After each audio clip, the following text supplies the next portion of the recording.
In this video, we are going to understand whether the number input by the user is even or odd. So that's a pretty simple logic that we use in other languages like C, C++, Java, Python.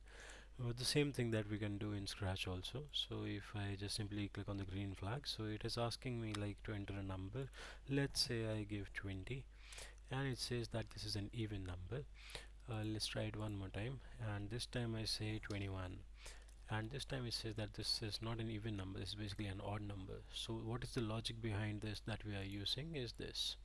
So the first instruction is when you click on the green flag, then your activity or this program should start working, should execute, and you are using this ask statement. So this is a message that should be displayed, like the cat is speaking out that message like enter a number.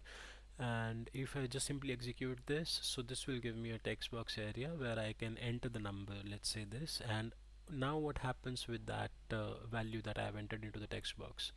The value that we have entered is stored in this variable answer by default, and this value have to be saved somewhere, is to be stored somewhere. So I am making a variable called num here. As you can see, if you want to create a make a variable, you can come up here in the variable section, click on this make a variable and write down the name. I have written num, so I'm storing this value here. And after that I'm simply checking using if else statement, that if num mod is basically used to calculate the remainder modulus. Okay, so I'm checking if I divide this number by 2 and the remainder that I'm receiving, if that is equals to 0, then it should say that the number is even. Otherwise it should say that the number is not even. So or you can change it like number is odd, you can say.